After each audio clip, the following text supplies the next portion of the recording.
और आइए शुरुआत करते हैं आज के सेशन की क्लास 10th ज्योग्राफी से वन लाइनर क्वेश्चन के साथ। पहला क्वेश्चन आता है कि उत्पत्ति के आधार पर संसाधन कितने प्रकार के होते हैं। तो उत्पत्ति के आधार पर हम जनरली दो प्रकार के संसाधन पढ़ते हैं, जैव संसाधन और अजैव संसाधन। जैव संसाधन वो हो गए जो सजीव है और अजैव संसाधन वो हो गए जो निर्जीव है। इसको आप ऐसे भी कह सकते हैं, सजीव और निर्जीव संसाधन। ठीक है, नेक्स्ट क्वेश्चन देखिएगा, वे संसाधन कौन कौन से हैं। जैव संसाधन कौन कौन से हैं, जैसे मनुष्य हो गया, वनस्पति हो गया, प्राणी जात हो गया और पशुधन हो गया।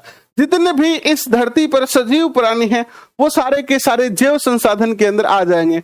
इस धरती पर जितने भी सजीव प्राणी हैं वो इस पर जो है वो जैव संसाधन में आ जाते हैं। वे सारे संसाधन जो निर्जीव वस्तुओं से बने कहलाते हैं अजैव संसाधन। चट्टान, धातु, पत्थर आदि किस प्रकार के संसाधन हैं, तो अजैव संसाधन है। चट्टान हो गई, पत्थर, धातु, पत्थर, ये सब क्या है, ये अजैविक है, अर्थात इनमें जीव नहीं है, ये निर्जीव संसाधन होते हैं। नेक्स्ट क्वेश्चन देखिए आपके स्क्रीन पर क्या आता है विद्वान साथियों, कि वह संसाधन जो भौतिक, रासायनिक या यांत्रिक प्रक्रियाओं द्वारा नवीकृत किया जा सकता है कहलाता है नवीनीकरण योग्य संसाधन। कुछ ऐसे संसाधन होते हैं जिनको हम रासायनिक प्रक्रियाओं द्वारा, भौतिक प्रक्रियाओं द्वारा या फिर यांत्रिक प्रक्रियाओं द्वारा क्या कर सकते हैं, दोबारा क्रिएट कर सकते हैं, है ना। जैसे प्लास्टिक है, प्लास्टिक को आप दोबारा क्रिएट कर सकते हैं। नेक्स्ट देखिए, पेट्रोल, डीजल, जीवाश्म ईंधन आदि किस प्रकार के संसाधन है, तो ये अनवीनीकरण योग्य संसाधन है। पेट्रोल एक बार जल गया आपकी बाइक का, वापस नहीं क्रिएट किया जा सकता। हाँ, आप कह सकते हो कि सर ये पेट्रोल भी तो अपने आप बना है हजारों वर्षों के बाद। हाँ, ये बात आपके सत्य है, बट इसको रीजनरेट करने में बहुत सारा समय लग जाएगा, तो इसलिए इसको जनरली हम नवीनीकरण संसाधन में जो है नहीं रखते हैं, अनवीनीकरण संसाधन में ही रखेंगे, क्योंकि पेट्रोल जल गया तो उसको दोबारा बनाना हमारे लिए अभी संभव नहीं है।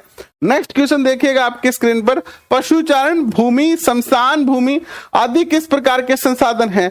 हम देखते हैं कि हमारे यहाँ बहुत सारे ऐसी चीजें होती हैं, जैसे कि पशुओं को चराने के लिए स्थान होता है, शमशान घाट होते हैं, कब्रिस्तान होते हैं। तो ये सब क्या है, तो ये सारे जैसे बस स्टैंड है, ये सारे क्या है, सामुदायिक हैं, है ना। सामुदायिक स्वामित्व वाले जो है वो क्या होते हैं, संसाधन होते हैं। भारत से दूर महासागर में कितने भूभाग तक पाए जाने वाले संसाधन राष्ट्रीय संपदा में आएंगे। किसी देश की तट की रेखा से 22.2 किलोमीटर या फिर 12 समुद्री मील, ठीक है, 12 समुद्री मील की दूरी तक पाया जाने वाला संसाधन उस देश का संसाधन कहलाता है। ठीक है, नेक्स्ट क्वेश्चन देखिए आपके स्क्रीन पर आता है कि तट रेखा से कितनी दूरी पर खुले महासागर में स्थित संसाधन पर किसी देश का अधिकार नहीं होता है। अब हमने अभी अभी क्या पढ़ा कि कोई भी देश का जो तट होता है, तट यानी ये भाग होता है, उससे 22.2 किलोमीटर तक अगर कोई सामान पाया जाता है इस भूमि में, समुद्र भूमि में, यानी समुद्र की सतह में अगर कोई संसाधन पाया जाएगा तो वो किसका होगा, उसी देश का होगा। बट अगर यहां एक और क्वेश्चन आता है कि यहां से 370 किलोमीटर या फिर 200 समुद्री मील की दूरी के बाद अगर कोई संसाधन पाया जाएगा तो उस पर किसी भी देश का अधिकार नहीं होगा, वो वैश्विक संसाधन होगा। कुछ संसाधन ऐसे होते हैं जिस पर किसी देश का क्या नहीं होता है, अधिकार नहीं होता है। महासागर के अंदर 200 समुद्री मील के बाद जो भी डाटा पाया जाएगा, जो भी संसाधन पाए जाएंगे, उस पर किसी देश का अधिकार न होकर उस पर संपूर्ण विश्व का वैश्विक अधिकार जो है वो होगा। ठीक है, नेक्स्ट देखिए आपके स्क्रीन पर क्या आता है कि जून 1992 में ब्राजील के रियो डी जेनेरो के अंदर कौन सा सम्मेलन हुआ था, तो पृथ्वी सम्मेलन हुआ था। ये 1992 में पर्यावरण से संबंधित था ये।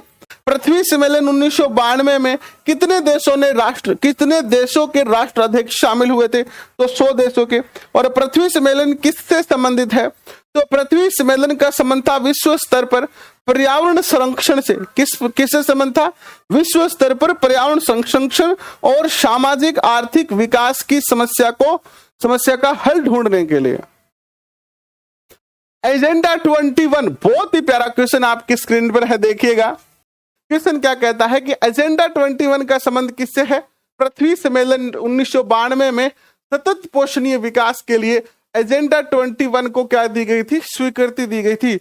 विश्व के बहुत सारे देशों ने मिलकर पर्यावरण के संरक्षण के लिए, पर्यावरण के विकास के लिए और पर्यावरण प्रदूषण को रोकने के लिए, उसके बचाव के लिए एजेंडा 21 की घोषणा की गई थी, जिसमें 21 जो है वो डिसीजन लिए गए थे।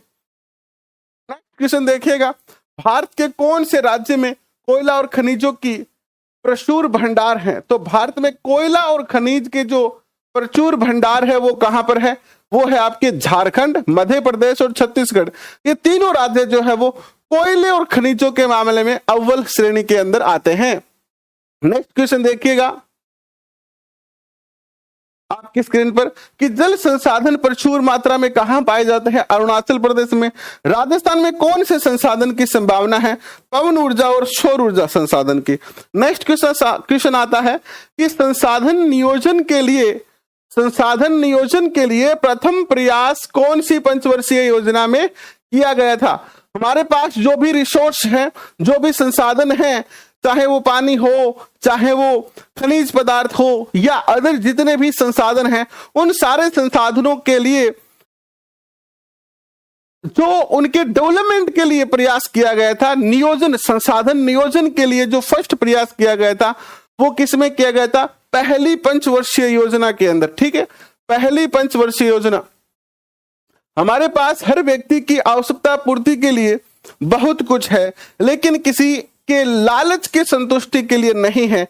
यह कथन किसने कहा था? ऐसे क्वेश्चन पूछ लिए जाते हैं अक्सर एग्जाम के अंदर कि हमारे पास इतना सब कुछ है कि हम प्रत्येक व्यक्ति की आवश्यकता को पूरा कर दें, ठीक है, बट हम उसके लालच को तो पूरा नहीं कर सकते हैं, हम उसके लालच को पूरा नहीं कर सकते हैं, उस लालच को संतुष्ट नहीं कर सकते हैं।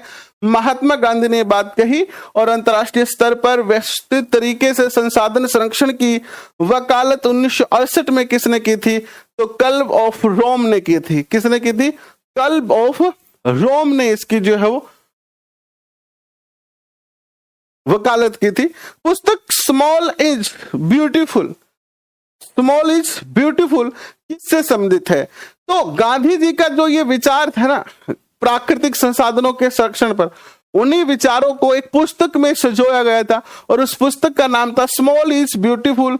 ये गांधी जी के पर्यावरण दर्शन से संबंधित पुस्तक है, जिसे 1947 में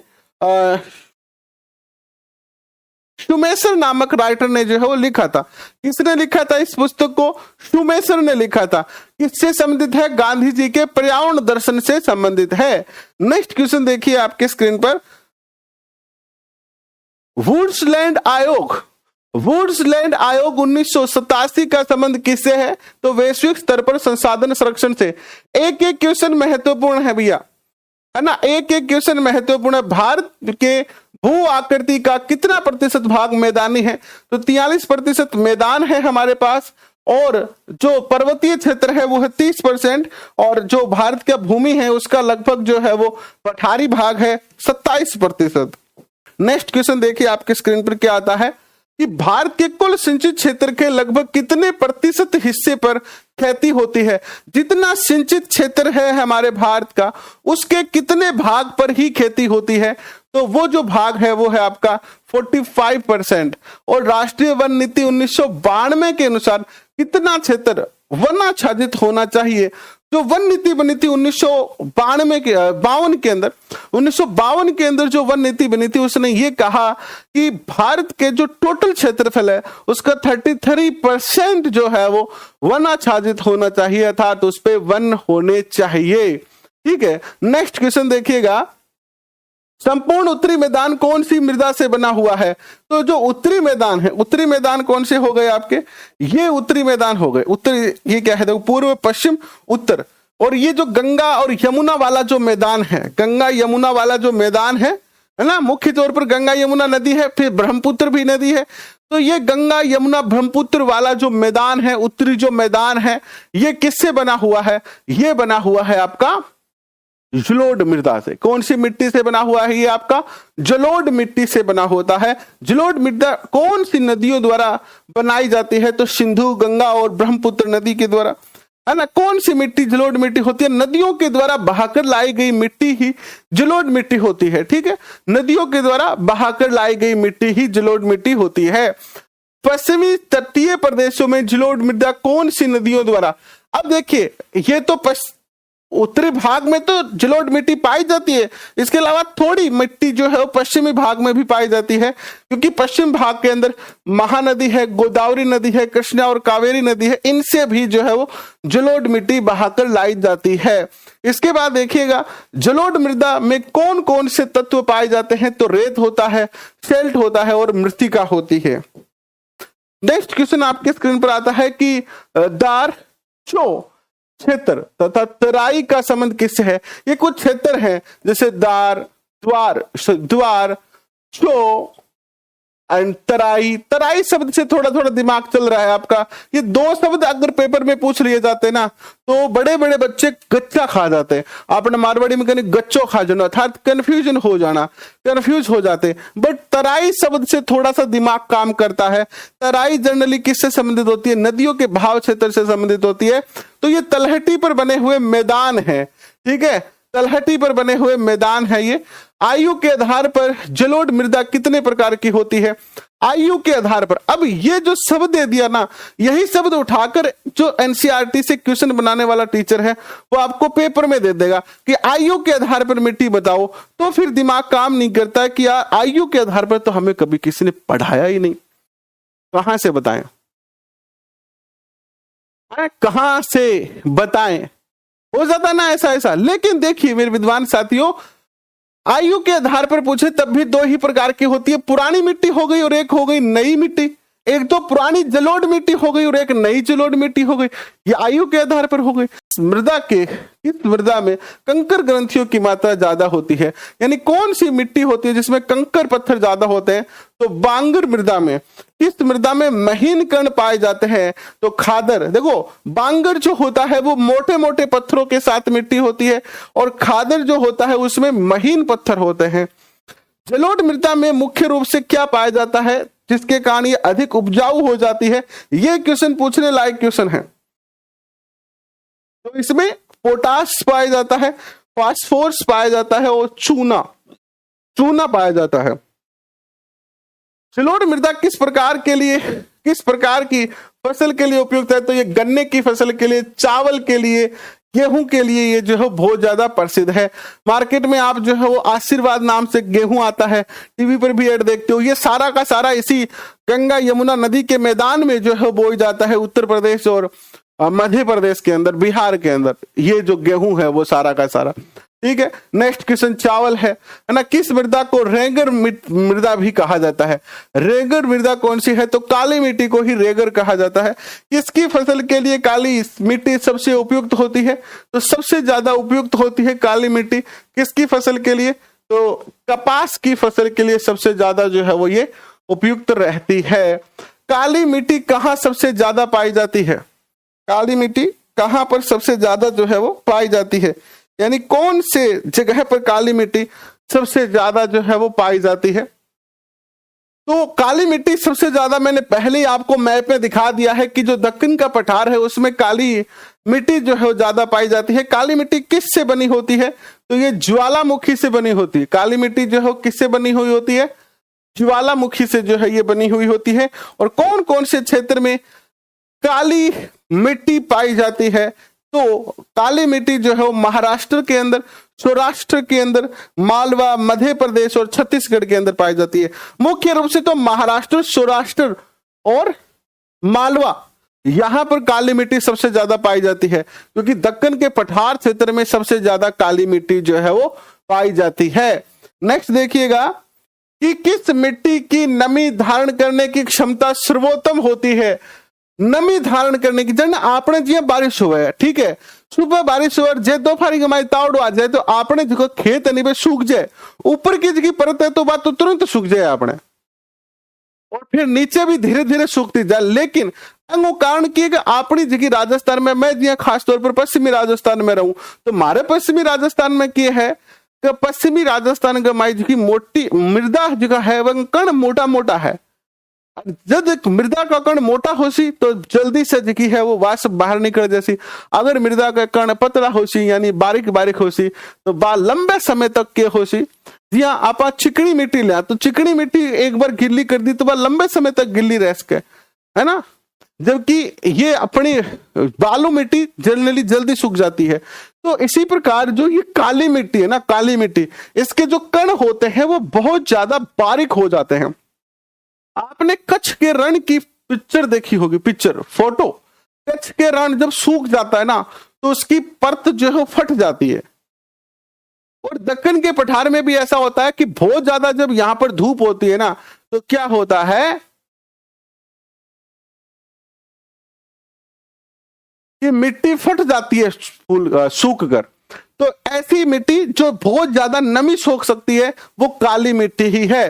नेक्स्ट क्वेश्चन देखिएगा, काली मिट्टी में मुख्यतः कौन कौन से तत्व पाए जाते हैं? कैल्शियम कार्बोनेट, मैग्नीशियम, पोटाश और चूना। काली मिट्टी में किसकी मात्रा कम पाई जाती है? फास्फोरस की। क्वेश्चन पूछा जाएगा काली मिट्टी में निम्न में से किसकी मात्रा कम पाई जाती है? तो याद रखना कैल्शियम ज्यादा पाया जाता है, कार्बोनेट पाया जाता है, sorry calcium carbonate, magnesium, potash और चूना, ये तो अच्छी तरह से पाया जाता है इसमें, बट फास्फोरस नहीं पाया जाता है।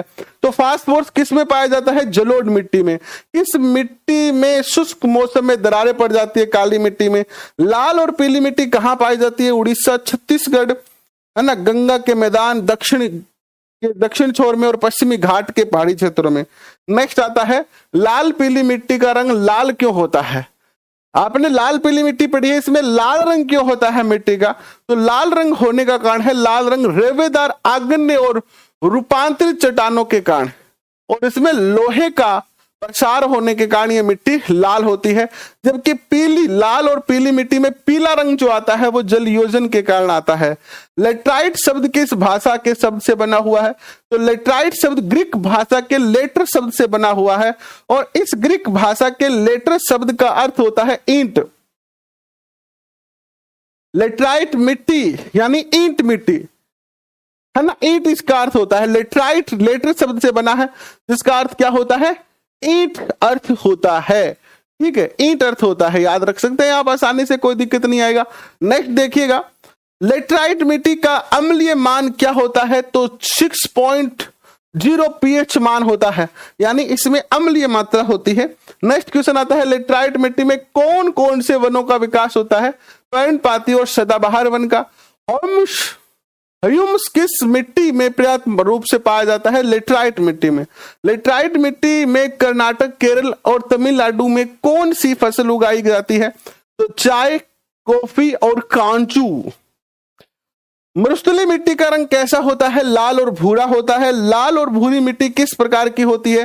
रेतीली और लवणीय मिट्टी होती है। अगर थारी नहीं देखड़ी जैसे पश्चिमी राजस्थान में रहो तो थारे घरे जाके 12 जिया थे माटी को मुट्ठी भर के देख लो भाई, आपने जगह पश्चिमी राजस्थान में खास तौर पर जिकी पाई जाए है वह लाल और भूरी रेतीली मिट्टी ही है वह, है ना। नेक्स्ट देखो थारे सामने कौन सा क्वेश्चन आवे है। नेक्स्ट क्वेश्चन देखिएगा, इस मिट्टी की सतह के नीचे कैल्शियम की मात्रा बढ़ती चली जाती है? तो लाल और भूरी मिट्टी के नीचे। ऐसी भूमि जो जोतने योग्य नहीं होती है, यानी जिसपे खेती नहीं कर सकते हैं, उत्खात भूमि कहलाती है। बेडलैंड कहते हैं इसको। बेड यानी बुरा और लैंड यानी स्थान, तो बुरा भूमि जिसको हम कृषि नहीं कर सकते हैं। चंबल बेसिन में किस मिट्टी को, चंबल बेसिन में ये जो बेड लैंड है या उत्खात भूमि है, इसे चंबल बेसिन में क्या कहते हैं?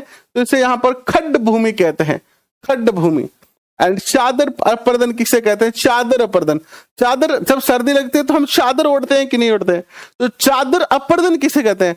मिट्टी की ऊपरी परत जब पानी के साथ बहकर आगे चली जाती है तो इसे क्या कहते हैं? चादर अपर्दन कहते हैं।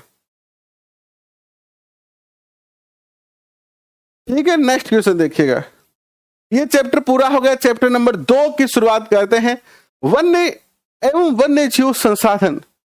पहला चैप्टर 10th क्लास का आपको कैसा लगा, क्वेश्चन कैसे लगे, समझ में आए कि नहीं आए, कमेंट करके बताएं। फिर चैप्टर नंबर 2 और फिर चैप्टर नंबर 3 की शुरुआत करेंगे। वन एवं वन्य जीव संसाधन। विश्व में सारी जैव विविधता का कितना उपजातियां भारत में पाई जाती है। विश्व में जितने भी जैव विविध क्षेत्र हैं, यानी जीव की जनजातियां हैं, जीव की जातियां जैसे खरगोश और भालू, लोमड़ियां करके जितना भी जीव पाए जाए पूरा वर्ल्ड गमाए, स्वयं में से भारत में कितना प्रकार का पाई जाए, भारत में 8 प्रकार के उपाय 8% पाए जाए।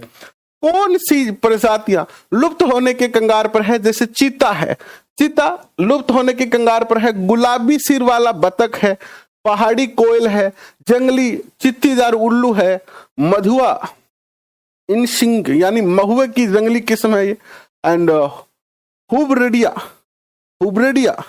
घास की प्रजाति है ये क्या है, लुप्त होने के कगार पर है। नेक्स्ट क्वेश्चन देखिएगा, भारत में वन आवरण के अंतर्गत कितना अनुमानित क्षेत्रफल है। तो यहां पर जो है वो 8,07,276 वर्ग किलोमीटर है, वन क्षेत्र है ये। भारत में वन आवरण का के अंतर्गत कितना प्रतिशत क्षेत्रफल है, तो 24.56%। भारत में सघन वन का प्रतिशत कितना है, तो 12.4%। भारत में खुला वन का प्रतिशत है 9.26%। और स्टेट ऑफ फॉरेस्ट रिपोर्ट 2019 के अनुसार 2017 से सघन वन के क्षेत्रफल में कितनी वृद्धि हुई है, तो 3,976 वर्ग किलोमीटर की वृद्धि हुई है।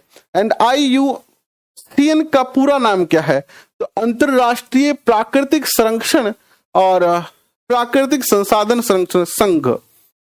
एशियाई चीता कितने किलोमीटर की रफ्तार से दौड़ सकता है, 112 किलोमीटर की। रीड लेवल फर्स्ट के लायक क्वेश्चन है ये। भारत में एशियाई चीता कब लुप्त हो गए थे, ये क्वेश्चन अच्छा है। 1952 में भारत सरकार ने यह घोषणा कर दी गई थी कि भैया हमारे यहां से एशियन जो टाइगर है, चीता है, वो क्या हो चुका है, समाप्त हो चुका है, खत्म हो चुका है, लुप्त हो चुका है। उसकी प्रजाति इंडिया से लुप्त हो चुकी है। भारत में वन सर्वेक्षण के अनुसार 1951 से 1980 के बीच कितने क्षेत्र कृषि भूमि के में परिवर्तन हुआ है, तो 26,200 वर्ग किलोमीटर। यानी जो पहले वन क्षेत्र था 26,200 वर्ग किलोमीटर, 26 डाटा देखना, 26,200 वर्ग किलोमीटर क्षेत्र पर पहले वन था, जिसको 1980 के बीच यानी 1951 से लेकर 1980 के ये जो 30 साल का समय है, इस 30 साल में 26,200 वर्ग किलोमीटर क्षेत्रफल पर पेड़ों को काटकर विभिन्न प्रकार की अदर कृषि जो है की जाने लगी है। हिमालय में चीड़ पाइन के रोपण से, एक पेड़ है चीड़ पाइन, ठीक है, इस चीड़ पाइन पेड़ के रोपण से किन वनों को नुकसान हुआ है, तो हिमालय में ओक के वन के एंड रोडोड्रेडोन के पौधे को जो है, पेड़ को सबसे ज्यादा नुकसान हो रहा है। एंड बक्सा टाइगर रिजर्व कहां पर है, बहुत अच्छा क्वेश्चन है। बक्सा टाइगर रिजर्व ये पश्चिम बंगाल के अंदर स्थित है। एंड बक्सा टाइगर रिजर्व में किस कारण गंभीर खतरे में है, तो ये जो ये टाइगर रिजर्व है, यहां पर एक डोलोमाइट का खनन होता है, खान है डोलोमाइट। इस खान में खनन के कारण जो है वो ये टाइगर रिजर्व जो है वो क्या होता जा रहा है, विनाश के कंगार पर जाता जा रहा है। ठीक है, नेक्स्ट क्वेश्चन देखिएगा। हिमालय के किस पेड़ से टक्सोल नामक, क्वेश्चन देखिएगा, टक्सोल नामक रसायन निकाला जाता है। हिमालय में कौन सा पेड़ है जिससे टक्सोल नामक जो है वो क्या निकलता है, रसायन निकलता है। और यह है हिमालयन यव का पेड़ है। चीड़ की प्रकार की एक सदा, चीड़ जैसा होता है ना चीड़, उसी प्रकार का एक सदाबहार वृक्ष है ये। हिमालयन यव से निकलने वाले टक्सोल नामक रसायन से किस रोग का उपचार किया जाता है, कैंसर के रोग का उपचार किया जाता है। ठीक है, नेक्स्ट क्वेश्चन, भारत वन्य जीव संरक्षण अधिनियम लागू हुआ 1972 में। टाइगर प्रोजेक्ट की शुरुआत हुई 1973 में। भारत में स्थित मुख्य बाघ संरक्षण उद्यान कौन कौन से? तो उत्तराखंड के अंदर है कॉर्बेट राष्ट्रीय उद्यान, पश्चिम बंगाल के अंदर है सुंदरवन राष्ट्रीय उद्यान, मध्य प्रदेश के अंदर है बांधवगढ़ राष्ट्रीय उद्यान, राजस्थान के अंदर सरिस्क का वन्य जीव अभ्यारण्य या पशु विहार, असम के अंदर है मानस बाघ रिजर्व और केरल के अंदर है पेरियार बाघ रिजर्व। याद कर लेना, इन्हीं में से एक निश्चित तौर पर आपसे जो है वो बाघ संरक्षण क्षेत्र पूछा जाएगा। राजस्थान के अलवर जिले के 5 गांव, बहुत प्यारा क्वेश्चन है, बहुत बेहतरीन क्वेश्चन। मैं दावे के साथ कह सकता हूं कि अगर आपने इससे पहले कभी एनसीईआरटी नहीं पढ़ी है तो ये क्वेश्चन भी नहीं पढ़ा होगा। अगर आपने एनसीईआरटी पढ़ी है तो क्वेश्चन भी पढ़ा होगा। तो राजस्थान के अलवर जिले के 5 गांव के लोगों ने 1200 हेक्टेयर भूमि को कौन सी भूमि घोषित कर दिया गया है?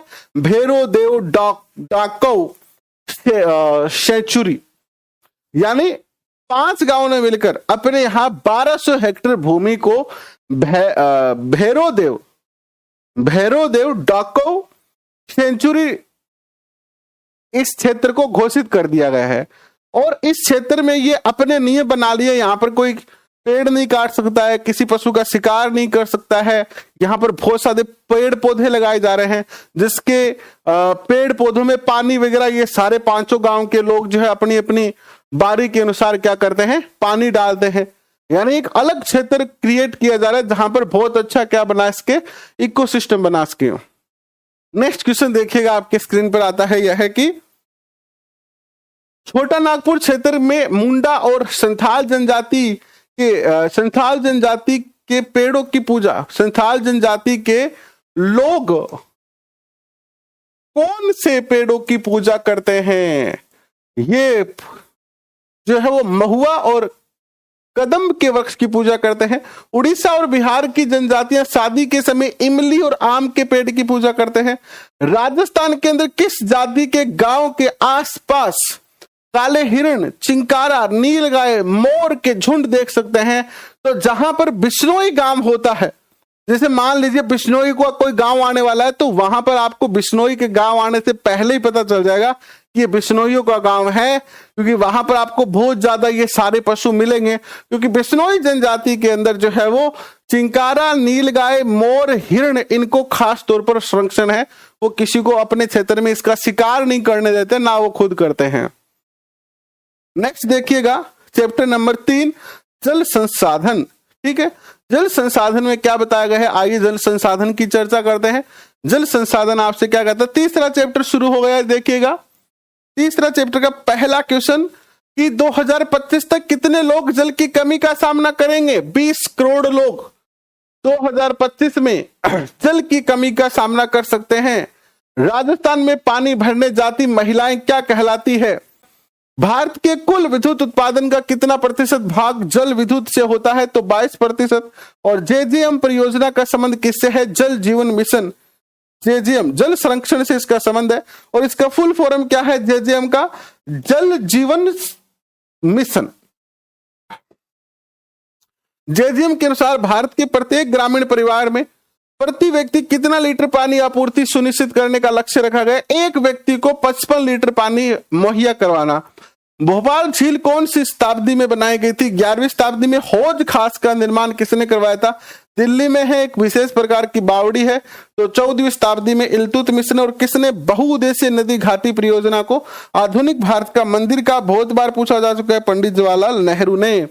सरदार सरोवर बांध किस राज्य में और किस नदी पर बनाया गया है? गुजरात में है, और गुजरात के अंदर जो है नर्मदा नदी पर।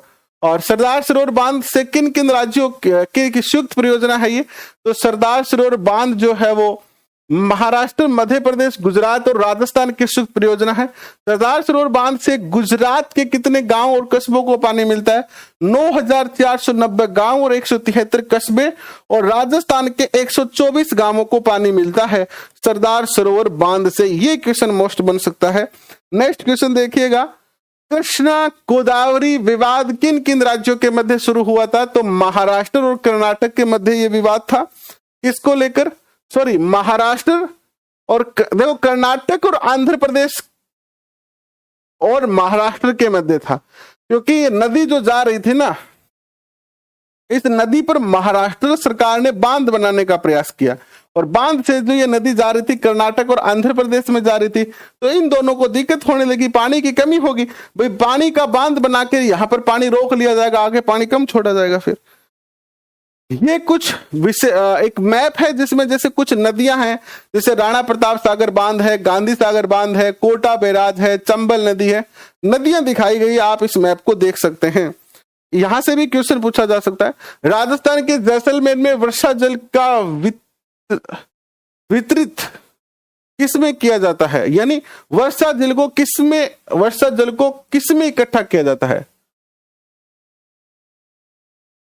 एकत्रित शब्द था, किसमें एकत्रित किया जाता है वर्षा जल को?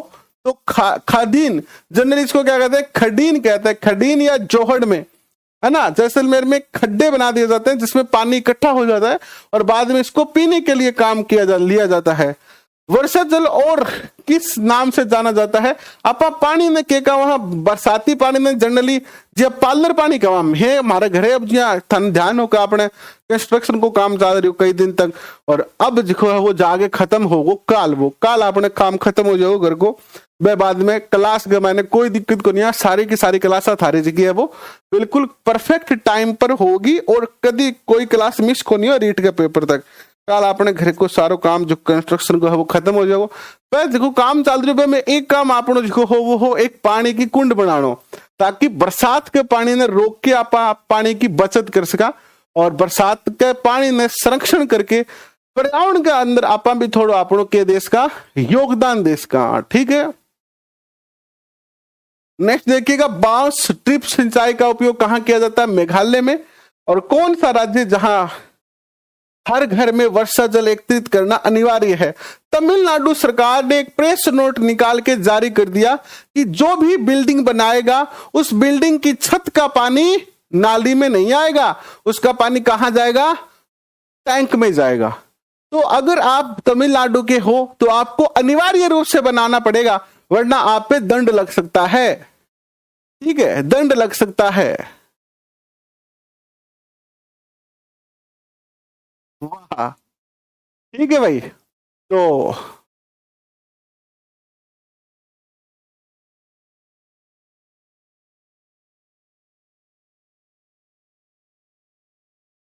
ये क्वेश्चन काफी अच्छा है, आपसे पूछा जा सकता है, इसको आप ध्यान में जो है वो रख सकते हैं।